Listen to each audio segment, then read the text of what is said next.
naye masuala mawili matatu hususan kuhusiana na majambo haya. Alhabibi Mungia, asalamu alaykum. Wa alaykum salam wa rahmatullahi wa barakatuh. Hakika kheri, toka asubuhi tuko hapa na jambo hili, kitabu hiki cha Mwenyezi Mungu, kwa hakika kuna wakati chozi linaweza likakutoka. Madrasa Takwa na msikiti Takwa hapa Tegeta Kibaoni wakiwa na miaka 20 plus hawajafanya mashindano ya Qur'an. Halafu leo mtoto mdogo wa miaka mitatu juzuu ya kwanza ama juzuu ama anayo kichwani.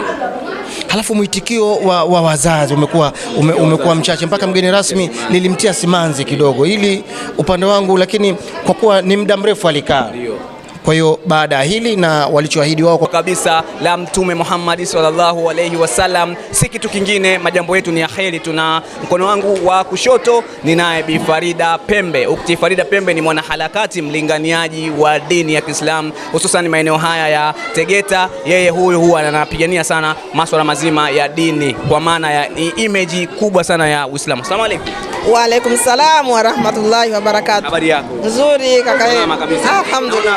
Una raha tele, kila mtoto akiwa anasoma wewe naona nyuso zimejaa furaha tu. Nini siri yako? Ni siri ya Qur'ani ina siri kubwa sana. Inaposomwa kwanza, kama unaielewa unasisimka.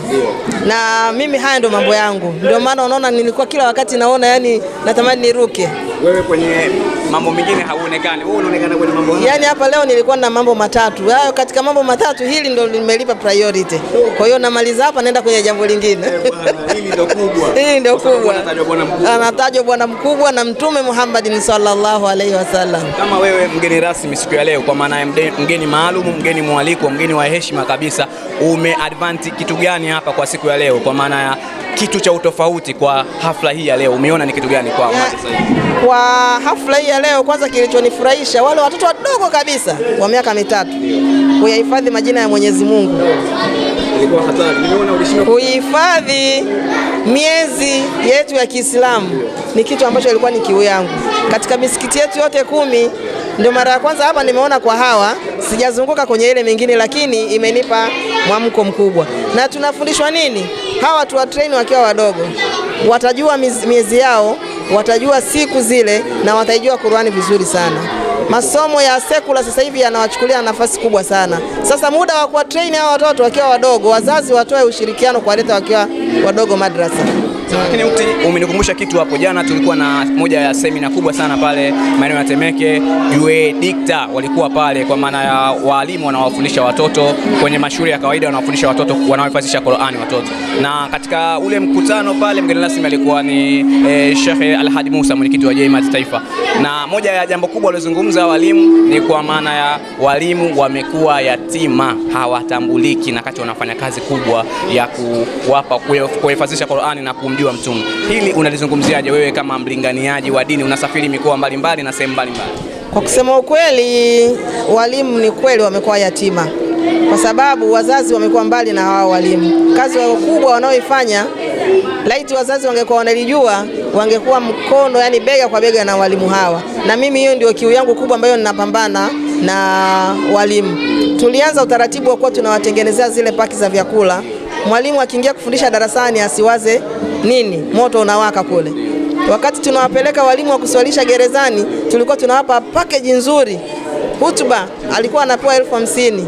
Katika msikiti wa kawaida akihutubu khatibu akisimama katika mimbari anapewa 20,000 au 15,000, lakini sisi tulikuwa tunatoa package ya 50,000 kwa sababu akiingia kule gerezani hatujui atatoka saa ngapi. Kwa hiyo nyumbani aache uhakika, lakini nakula anako kwenda anakuwa na uhakika.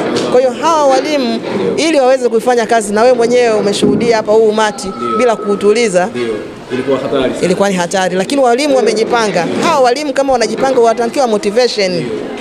Lakini ukti Tegeta ndo maeneo yako, misikiti 10 kwa maana ya Daruka Niktati, wewe ndo taasisi yako ambayo unayotokea, lakini tumeona muamko mdogo wa wazazi. Hayakuwa leo ni siku ya Jumapili. Ustazi hapa pia amelalamikia hilo, kuona kwamba leo siku ya Jumapili lakini wazazi wamekuwa ni wachache. Hili wewe najua liko ndani ya uwezo wako, unalizungumziaje? Hili tunalifanyia kazi kwa sababu ni ule utambuzi.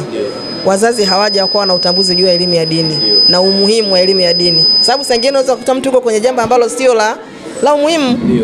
Lakini akiitwa shuleni kwenye vikao vya shule wanakwenda, ila mimi kwa uwezo wa Allah bado naendelea kupambana, natafuta dawa ya ya ugonjwa huu. Mwarobaini. Nikushukuru, nisikuchoshe. Asante sana. Nisikuchoshe. Ukti Farida Pembe ndo mgeni rasmi wa hafla hii ambaye siku ya leo tulikuwa naye hapa katika mambo mawili matatu, na tumeona nasaha zake amezitoa hapa maeneo haya, lakini pia tumeongea na mtoto, tumeongea na ustadhi, tumeongea na mgeni rasmi, tunaongea na mzazi ambaye amefika hapa. Asalamu alaykum. Wa alaykum salaam. Vipi? Habari ya mchana? Salama, vipi hali? Alhamdulillah, uko vizuri? Niko vizuri. Qur'an umesikia? Nimesikia. Umeonaje? Nimeona utamu vizuri sana. Umeona vizuri sana. Vijana wako walikuwepo hapo? Walikuwepo ndio. Walikuwa washiriki, walikuwa wanawakili, walikuwa wanatazama wenzao. Walikuwa wanatazama. Walikuwa kwa wanne. Walikuwepo wanne. Naam. Walikuwa wanajiandaa kwa ajili ya mwaka. Naam. Lakini tumeona wewe kama mzazi sasa, tumeona wazazi walikuwa ni wachache.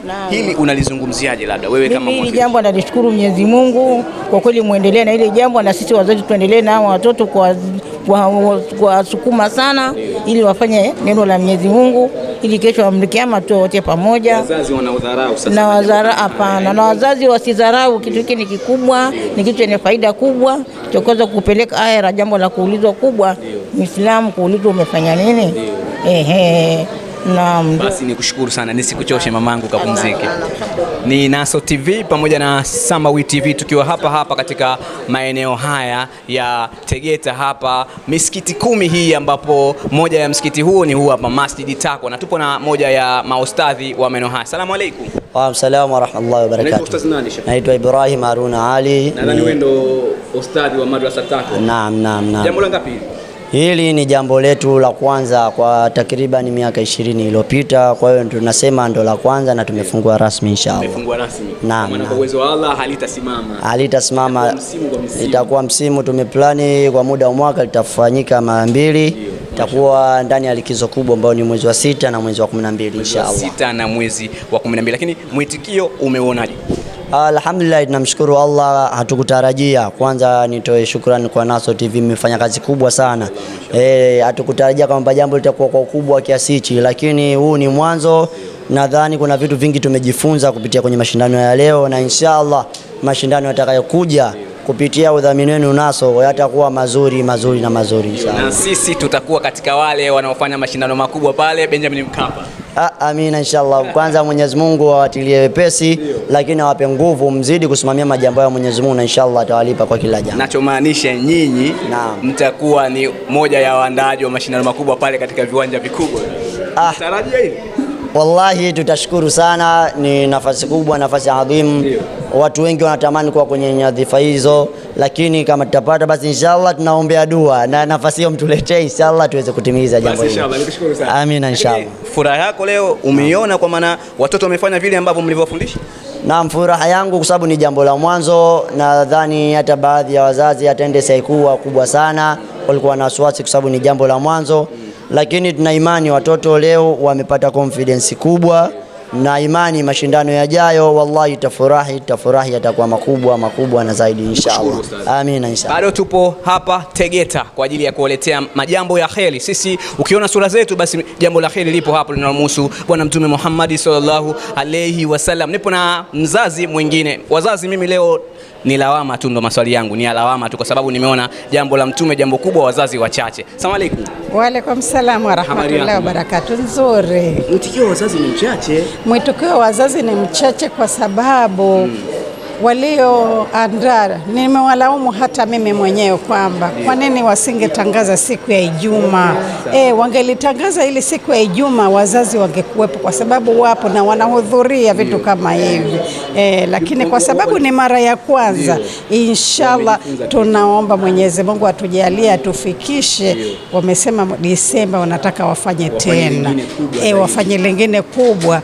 Kwa hiyo nafikiri hapo tutamanishana na tutaendelea kuwahamasisha wazazi, kuna kitu kama hichi, wahimize watoto na wao wenyewe binafsi, wamama watoke. Wamama hawataki kusoma, wamama hawataki kusoma, wanaamini masomo ni ya watoto. Watoto wako wengi, inabidi, nilikuwa naongea na Farida tufanye kitu ili tuwahamasishe wamama wasome. Bila kuijua dini yao watafanyaje ibada? Na sisi tumeletwa kwa ajili ya ibada, si kitu kingine. Ni kweli kabisa, walifahamu hilo. Kwa maana hiyo kusoma dini sio kwa ajili ya watoto.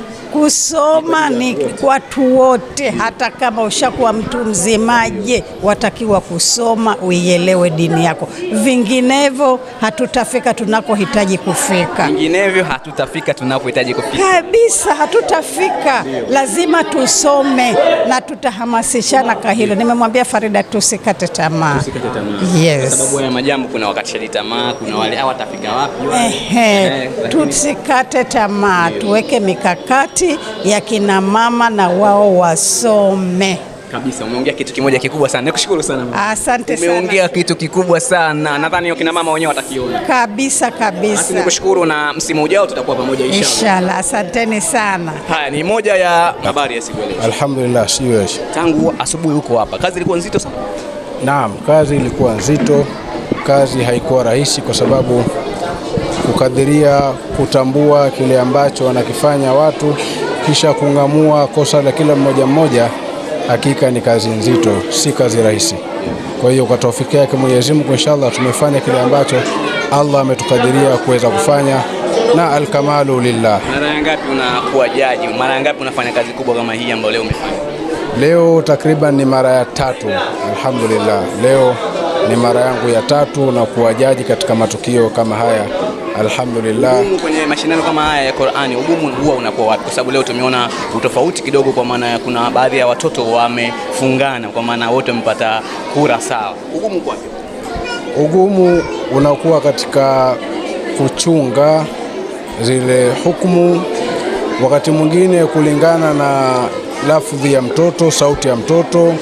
Wakati mwingine huweza akakosea bila kung'amua yuko amekosea kulingana na sauti yake namna anavyoitoa, lakini wakati mwingine sauti ya chini, wakati mwingine mtoto weja akawa na tatizo labda la ulimi, labda kifefe. Sasa kumng'amua, kumkadiria kwamba hapa amepatia, hapa amefanya kulingana na labda na ulemavu wa ulimi, na hivi katika sehemu hizo ndipo ugumu unapokuwepo. Lakini wakati mwingine ukuta mtoto amesoma vizuri na unaona hawa labda wamepishana point au max moja, lakini wote walijitahidi.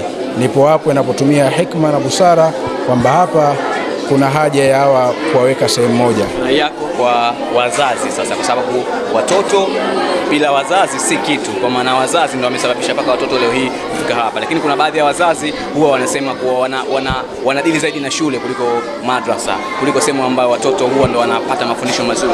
Hili unaliona? Hili kwa mtazamo wangu, wazazi hapa mara nyingi huwa tunakosea, kwa sababu kila mzazi anatamani awe na mtoto mwema, kila mzazi anatamani awe na mtoto mwenye tabia nzuri, lakini uhalisia tabia nzuri zinafundishwa katika vituo vya dini. Sasa inapotokea mzazi analiacha na kulipa nyongo lile jambo la dini, ila hali yeye anatamani mwanawe awe na tabia nzuri, hii ni sawasawa unasafisha najisi kwa kutumia mkojo, au unatamani kitu ambacho hakiwezekani. Naona uhudhuriaji wa wazazi umekuwa ni finyu, na leo ni siku ya weekend, ni Jumapili. Kama ingekuwa ni tukio la shule, ungeona jinsi gani wazazi wangelifurika hapa katika tukio kama hili, lakini unaona jinsi gani wamekuja wazazi wachache ambao wao kidogo kwa uchache wao wanathamini. Kwa hiyo wito wangu kwa wazazi, kama kweli tunataraji watoto wawe na tabia nzuri, basi tuwape hamasa na wao, tushirikiane pamoja na walimu ili tuweze kwa pamoja kulea watoto wetu. Shukrani sana. Na bado tunaendelea kuzungumza na baadhi ya watu mbalimbali. Tumezungumza na mwalimu au jaji, lakini pia tutazungumza na mgeni rasmi, lakini pia pengine tutazungumza na moja ya washindi au moja ya wasomaji waliokuwa wamesoma. Na nimemwona hapa bwana Ikram ambaye leo ameondoka na tuzo zote. Ikram, leo umeng'aa sana. Asalamu alaykum. Asante. Hongera sana. Asante. Hongera kwa ushindi huu. Asante. Umehifadhi Qur'ani kwa muda gani? Kwa muda wa wiki moja. Wiki moja? Ndio. Wiki moja ndio vitu walivyofanya hapa? Ndio. Kwa hiyo hichi kichwa kwa maana au baba shekhe, mama shehati, si ndio? Au ni wa kawaida? Kawaida. Ila wewe tu unapenda masomo ya Qur'an? Ndio. Wewe tu unapenda kuhifadhi Qur'an? Ndio. Sawa. Umejisikiaje baada ya kupata ushindi huu? Nimejisikia vizuri. Umejisikia vizuri? Ndio. Umechota makombe yote? Ndio. Umejisikia vizuri sana? Ndio. Na mzazi wako alikuwepo hapa? Hapana. Hakuwepo mzazi? Kwa nini hakuwepo? Kwa sababu leo weekend ustazi kalalamika hapa, wazazi wengi hawakuja. Au hana taarifa? Hapana, taarifa nayo, ila mama ana mtoto mdogo, kwa hiyo hawezi kuja. Sawa. Ila baba yeye ana emergency kasafiri. Mzee hayupo. Ana emergency kasafiri. Kwa taarifa hii unaonaje ukiwapelekea kwamba mimi leo nimechota tuzo zote, watajisikiaje? Najisikia vizuri. Watajisikia vizuri. Ndio. Sawa, lakini neno lako kwa maustadhi ambao wanawafundisha, wanawahifadhisha hizi Qur'ani? Nawashukuru sana ustadhi wanaohifadhisha Qur'ani, na inabidi waendelee kutuhifadhisha Qur'ani. Inabidi waendelee. Sasa hivi tunaambiwa haya ni mashindano ya juzu moja. Mwakani pia utachota kwenye mashindano ya juzu zinazofuata? Ndio. Una uhakika? Ndio. Tukija tutakuona tena ukiwa mshindi. Ndio. Lakini unasifika kuwa kwa sauti nzuri, yale makamati, zile bayati pia unazo. Nani kakufundisha? Hii nimefundishwa shuleni. Shuleni pia kuna mtu kumbe anakuja kuwafundisha yale makamati. Eh. Basi